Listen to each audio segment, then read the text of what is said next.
Hello and welcome back to KXAN Plus. Thanks for joining us here. We are coming to you from the KXAN Plus studios. We have some breaking news in Kerr County. We have some severe weather and some severe flooding happening at the moment.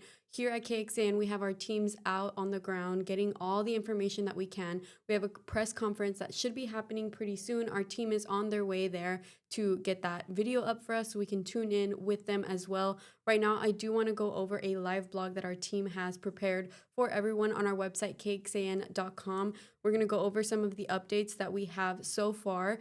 The live blog can be found on our website homepage. We have some video on there already. Heavy rain started overnight and produced over a foot of rain in just a few hours in the hill country. The National Weather Service issued multiple flash flood warnings with a flash flood emergency declared early Friday morning. If we go scroll down to the bottom of this web article, we will see every single timestamp for every update, and I can go through those with you right now before we get that live stream from the press conference started. So it starts all the way from 1:14 a.m. where the flash flood warning was issued for portions of Bandera and Kerr County. Then at 2:20, Guadalupe River and Hunt begins to see a stage growth to up to 8.54 feet. And then we see at 2:50 a.m. Guadalupe River at Hunt stage growth reaches 9.15 feet, just shy of minor flood status. Then again at 3:20 a.m. Guadalupe River and Hunt reaches a moderate stage flooding level of 13.99 feet. At 4 a.m. flash flood emergency continues with a catastrophic damage threat. Then we get to 4:20 a.m. Guadalupe River at Hunt reached a major status with a state value of 24.7 feet. I do want to show this video that we received from a viewer before I continue. This is images from that flash flood. As you can see, it's pretty crazy right now. There's a lot of water. You can see how fast it's flowing. We got word that there were some houses that got swept away, some trailers as well. We have all this video on our website. Here, if we scroll back up, we have more updates here at 4:30 a.m. Richland Springs reports from Sam Saba County Dispatch stating that there was flooding across a street where the fire department could not cross with their fire truck on the way to fight a small house fire. Then at around 4:35 a.m., Guadalupe River at Hunt continues to climb to about 29.45 feet. It looks like the forecast stage was 33.9 feet, and law enforcement issued reports of flash floods. The Kerr County Sheriff's Office, it looks like we have the sound coming in from that press conference, and I'm going to go ahead and pull that up right now for us. Let's listen in. There are assets deployed across the county to help start the recovery process from this catastrophic flooding. I have with me today much of our command staff, and today you're going to hear this morning from County Judge Rob Kelly and Kerrville Mayor Joe Herring, standing right behind me, about our response. Again, please understand this is an ongoing, very active scene. We're going to give as much information as we can, but please respect the fact we have every single asset possible available to us that has been deployed for this recovery. So with that, we'll open up to a few questions and statements. So statements real quick from Judge. Good morning. I want to thank everyone for being here and being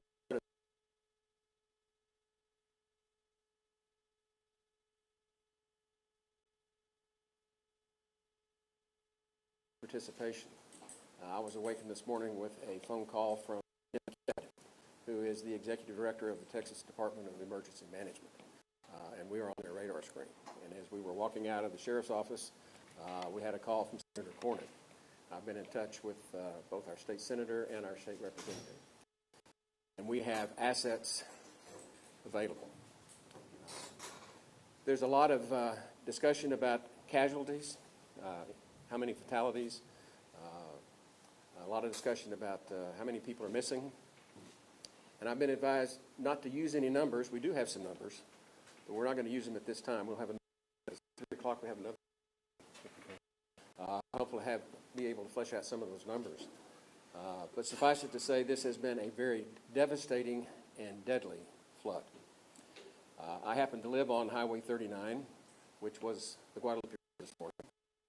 And from the benchmarks, from the people that my wife bought the property from years ago, this far surpasses the 87 flood.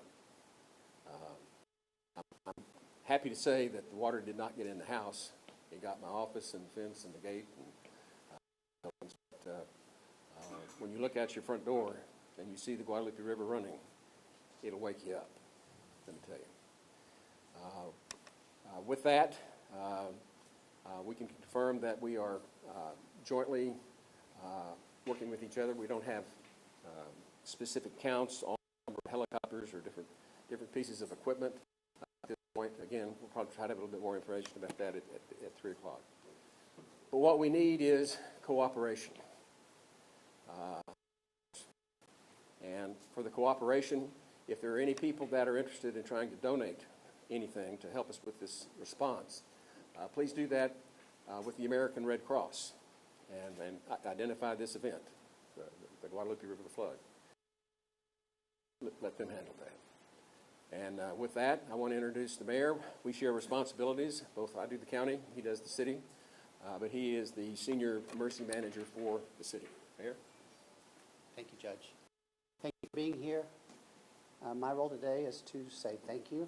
Thank you to the men and women who are working to save lives, save property. This came at night when people were asleep in bed.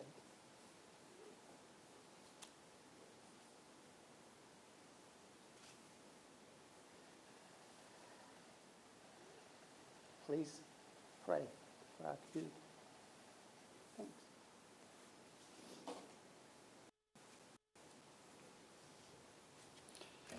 And with that, we'd like to open it up for questions. Wait. What was that, sorry?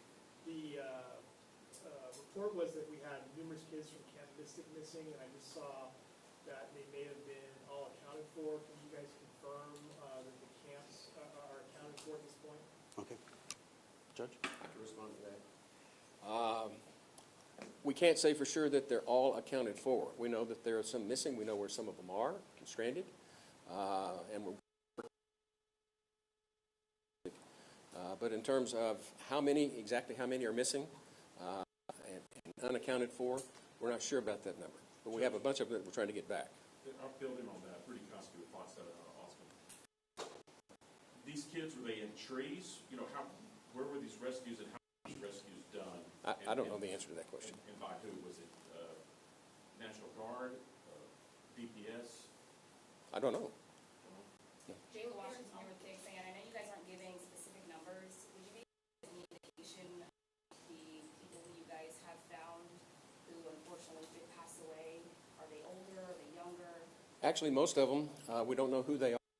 We're having had fingerprint them at the funeral home. And one of them was completely naked. He didn't have any ID on him at all.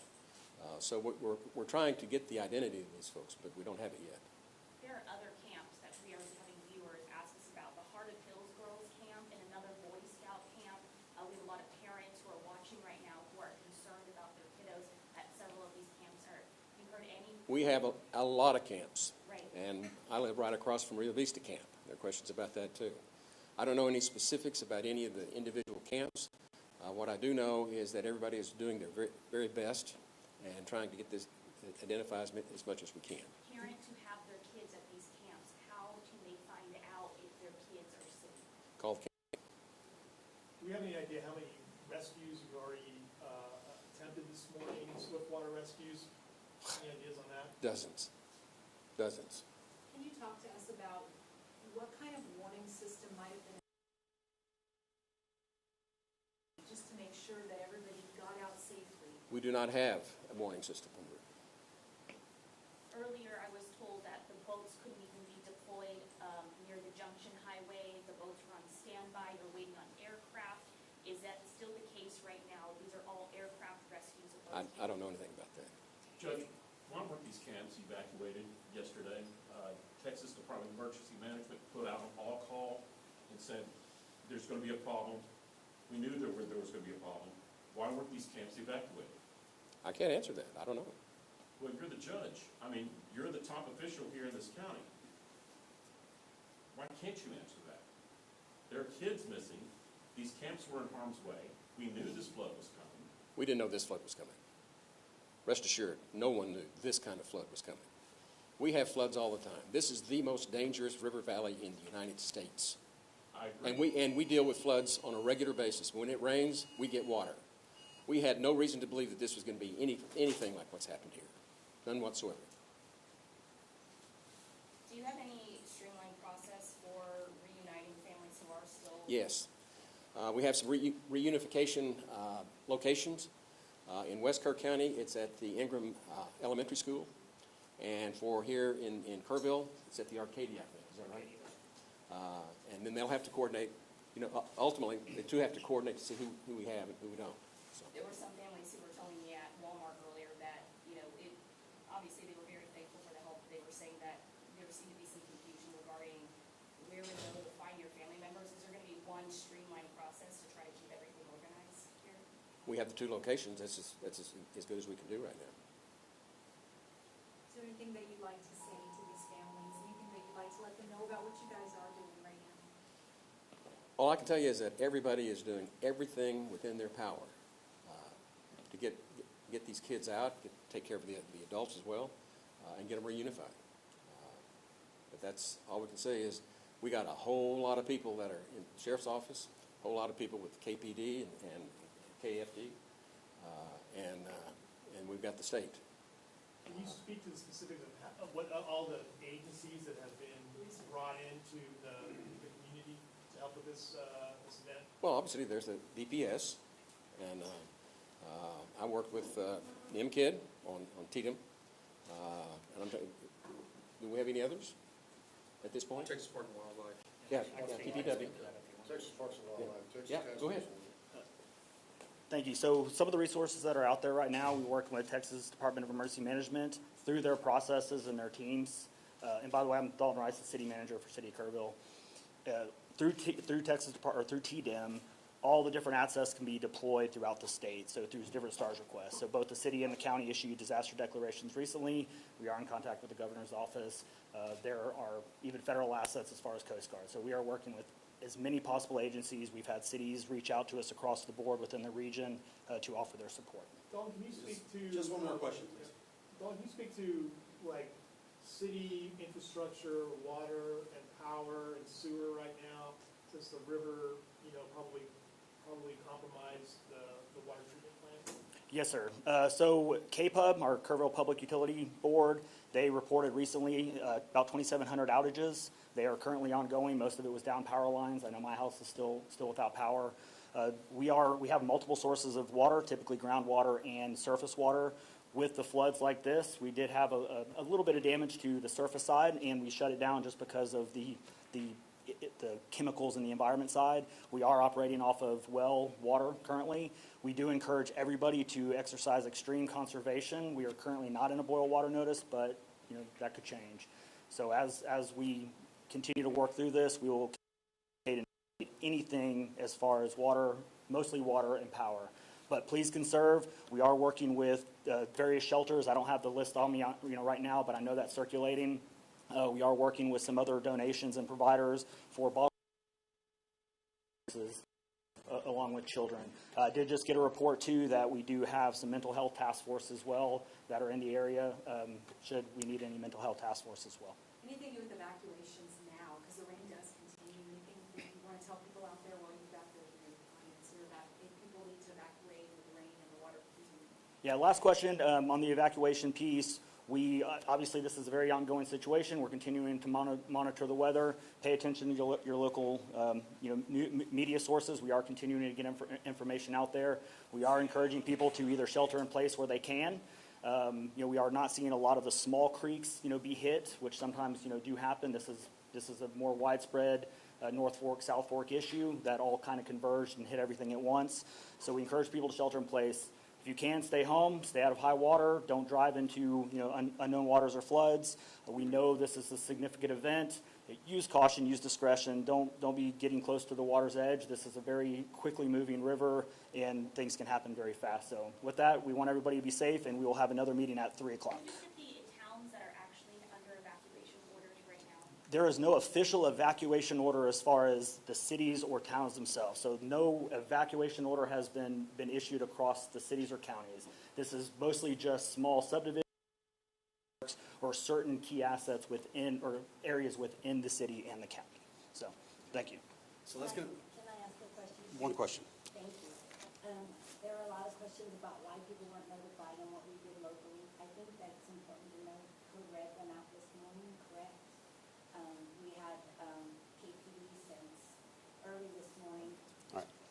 talking on Facebook. There were warnings in there today at Command Center at 7:30 in the morning. Real quick on this one, I was running the river trail at 3 a.m. this morning just because I'm that guy, and there was no signs of it. The rain was here on the river trail, which is down below at the water's edge at 3:30 and 4 o'clock when I left. There was no signs of it rising at that point.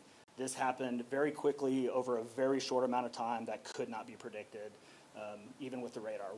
Our team constantly reviews radar, constantly has NWS, or National Weather Service messages.